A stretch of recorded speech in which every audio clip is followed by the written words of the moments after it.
মুম্বাইত চলি আছে বিশ্ব দৃশ্য শ্ৰব্য আৰু বিনোদন সন্মিলন।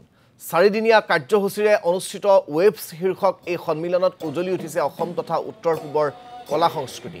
মিচিং জনগোষ্ঠীৰ নৃত্যশিল্পীৰ দ্বাৰা পৰিৱেশিত পৰম্পৰাগত গুমৰাগ নৃত্যই ৱেভছ সন্মিলনত উপস্থিত থকা দেশ বিদেশৰ প্ৰতিনিধিসকলক আপ্লুত কৰে। একেদৰে ত্ৰিপুৰাৰ ৰিয়াং জনগোষ্ঠীৰ নৃত্যশিল্পীসকলে পৰিৱেশন কৰিলে হোজাগিৰি লোকনৃত্য।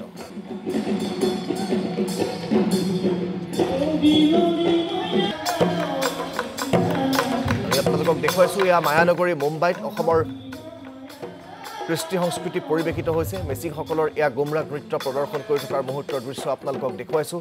উত্তৰ পূবৰ কৃষ্টি সংস্কৃতি জিলিকি উঠিছে ৱেভছ শীৰ্ষক সন্মিলনত, যিখন সন্মিলনে সমগ্ৰ দেশৰ দৃষ্টি কাঢ়িছে। সেই সন্মিলনখনত গুমৰাগ নৃত্যই এইদৰে জিলিকি উঠাত এতিয়া সকলো গৌৰৱান্বিত হৈ পৰা দেখিবলৈ পোৱা গৈছে। ত্ৰিপুৰাৰ পৰম্পৰাগত কৃষ্টি সংস্কৃতিও প্ৰদৰ্শিত হ'ল এই সন্মিলনখনত।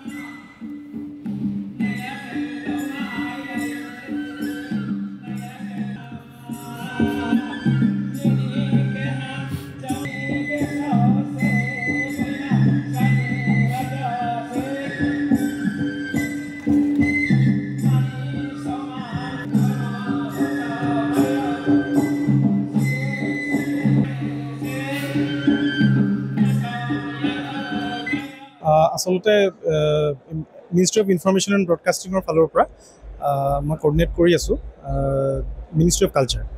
মিনিষ্ট্ৰি অফ কালচাৰৰ অধীনত ধৰক সংগীত নাটক একাডেমি আৰু তাৰ লগতে জ'নেল কালচাৰেল চেণ্টাৰ যিবিলাক আছে গোটেই আমাৰ ইণ্ডিয়াত, ভাৰতবৰ্ষৰ বিভিন্ন ঠাইৰ পৰা আৰ্টিষ্ট আহিছে। আৰু অসম বা নৰ্থ ইষ্ট বুলি ক'বলৈ গ'লে অসমৰ আমাৰ গুমৰাগ নৃত্যটো হৈছে মিচিংসকলৰ, তাৰপিছত সত্ৰীয়া নৃত্য আছে। গোটেই ভাৰতবৰ্ষৰ বিভিন্ন অঞ্চল, আমি আচলতে অকল উত্তৰ পূব বুলিয়ে নহয়, কাৰণ ইমান আমাৰ ভাৰতবৰ্ষত ইমান জনগোষ্ঠী আছে, ইমান জাতীয় জনগোষ্ঠীৰ ৰাজ্য আছে, সকলোৰে পৰা শিল্পীসকলৰ অকণমান ৰিপ্ৰেজেণ্টেশ্যন হৈছে আৰু ইণ্টাৰনেশ্যনেল আৰ্টিষ্টসকলৰো প্ৰগ্ৰাম চলি আছে।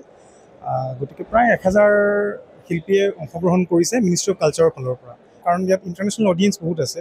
আৰু যিসকল ধৰক মানুহ, যিসকল দৰ্শক আমাৰ ভাৰতবৰ্ষৰো যিসকল বিশিষ্ট ব্যক্তি আছে, উদ্যোগ জগতৰে হওক, ফিল্ম ফ্ৰেটাৰ্নিটিয়ে হওক বা ফিল্ম আমাৰ বলিউডৰে হওক, এই গোটেই দৰ্শকৰ মাজত আমাৰ শিল্পীসকলে পৰিৱেশন কৰিছে। এইটো নিশ্চয় ভাল লাগিছে।